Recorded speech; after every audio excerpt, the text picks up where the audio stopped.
Ya nos disponemos a aprender sobre inteligencia artificial en la columna de hoy. Exacto, ya está junto a nosotros la doctora en Ciencias Sociales Alejandra Lucero y vamos a hablar sobre la regulación de la inteligencia artificial por parte de la Unión Europea, es lo que se ha conocido en los últimos días. Vamos a conocer un poquito el contexto y también sacarnos algunas dudas, entendiendo que en algún momento eso se va a aplicar, al menos en esta parte del mundo. Alejandra, ¿cómo va? ¿Todo bien? Muy bien, muchas gracias. Gracias por venir. ¿De qué se trata esta nueva medida que impone Europa o la Unión Europea ante la inteligencia artificial? Bueno, básicamente el 2 de agosto, es decir, hace un par de días, ha entrado en vigencia el artículo 50 del reglamento de inteligencia artificial europeo, que ya, digamos, ha venido trabajando hace un tiempo, en el que básicamente, lo que más nos importa es que empieza a regular el contenido que se comparte, que se publica, que se circula, que está creado con inteligencia artificial. Es decir que lo que vamos a empezar a ver es, en algunos casos, alguna etiqueta, ¿sí? Que este contenido ha sido creado con inteligencia artificial. Bien. Por supuesto, esto en principio aplica solamente a la Unión Europea, es un reglamento, como dijimos, de Europa. Sin embargo, tiene también sus consecuencias a nivel global y es la parte, digamos, que de alguna manera nos afecta a nosotros también. ¿Qué cambia en la práctica, digamos, para los usuarios? Bueno, básicamente deberíamos empezar de a poco, porque esto, digamos, siempre se realiza de forma paulatina. Deberíamos empezar a ver, sobre todo si es contenido que además es muy consumido en Europa, alguna etiqueta que debe ser legible, no solamente por las personas, sino también por las máquinas, que indica que ese contenido ha sido creado con inteligencia artificial.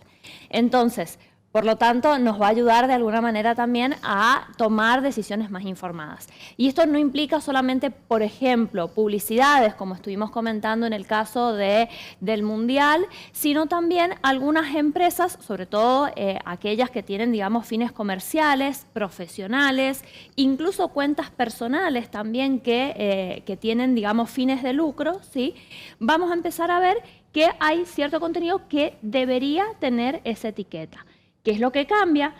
Antes era opcional, ¿no es cierto? Si nosotros a lo mejor interactuábamos con un chat, bueno, en algunos casos podemos llegar a notar que estamos hablando con una inteligencia artificial, pero en otros casos, sobre todo hoy en día, es un poquito más difícil. Estos serían, digamos, ejemplos de casos en los que esa etiqueta en algún lado tiene que estar visible, ¿sí? Entonces, si yo no lo hago, básicamente implica sanciones al respecto. Por supuesto, en principio siempre suelen ser sanciones económicas, que puede llegar a ser un monto fijo o un porcentaje de la facturación de esa empresa.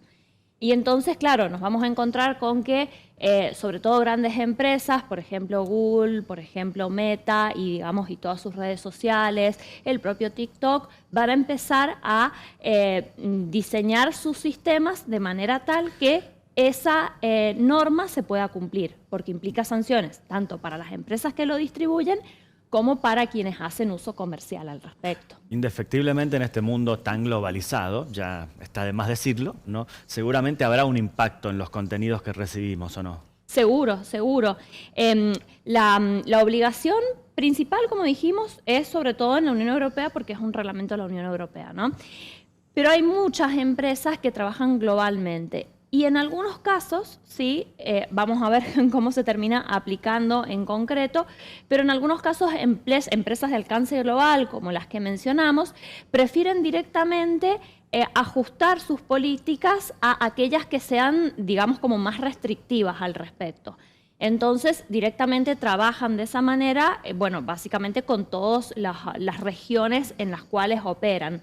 En otros casos sí nos encontramos con que van haciendo algunas diferencias, pero de una o de otra manera va a llegar aquí y lo más probable es que también en su momento ayude a una regulación también que ayude sobre todo a la transparencia, porque el fin último al final es la transparencia y que las personas puedan tomar decisiones informadas al respecto. Bien, combatir un poco la desinformación que hay al respecto cuando nos llega algún contenido. Respecto a las empresas, ¿qué desafíos enfrentan a partir de esta legislación?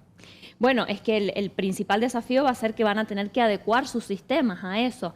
Y entonces van a tener que encontrar la manera dentro, digamos, de sus operaciones a lo interno, más allá de lo que nosotros vemos, van a tener que regular la manera en la que trabajan y en la cual permiten que se publique ese contenido, ¿sí?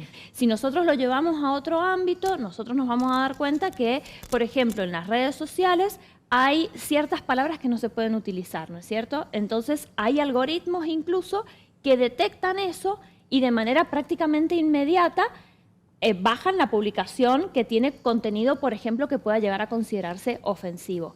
En este caso, lo que van a tener que hacer es adecuarse de manera similar, ¿no es cierto?, para que eso se pueda cumplir. Entonces, si el algoritmo que setean detecta que hay un contenido que está hecho, o por lo menos tiene la sospecha, ¿no es cierto?, de que está hecho con inteligencia artificial, bueno, van a tener que exigir también esa etiqueta o ponerla a ellos. Ya veremos cómo es que finalmente lo aplican.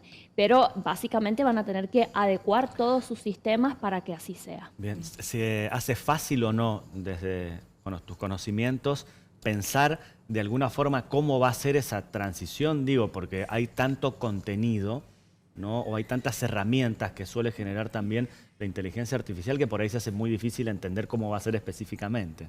Y eso, lo que pasa es que, claro, lógicamente nosotros lo vamos a ir viendo de a poco y para nosotros, digamos, como usuarios, es un poco difícil tal vez imaginarlo. Pero esto en realidad no es algo nuevo que se han encontrado de golpe las empresas. Esto ya viene siendo anunciado hace tiempo, entonces las empresas en mayor o en menor medida ya van trabajando también en ese sentido. Probablemente, como suele pasar, las grandes empresas ya seguramente tienen todo planificado, claro. Exactamente.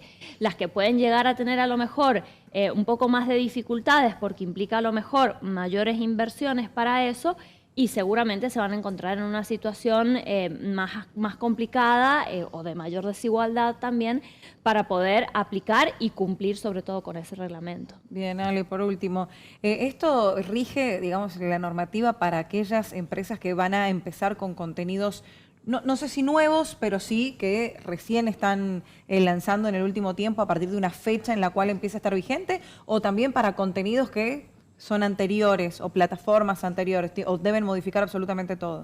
En principio no debería aplicar a contenidos anteriores. Entonces, volviendo a lo mejor a los que comentamos la vez pasada, no debería aplicar, digamos, retroactivamente, sino a partir del 2 de agosto, que es cuando entró en vigencia, todo contenido que se publica debe empezar a tener esas regulaciones. Y para eso justamente es que también han creado una serie de, digamos, como manuales o directivas para que las empresas puedan adecuarse. Lógicamente van a tener su tiempo para poder hacerlo, pero ya saben que está en vigencia y que deben empezar a cumplirla.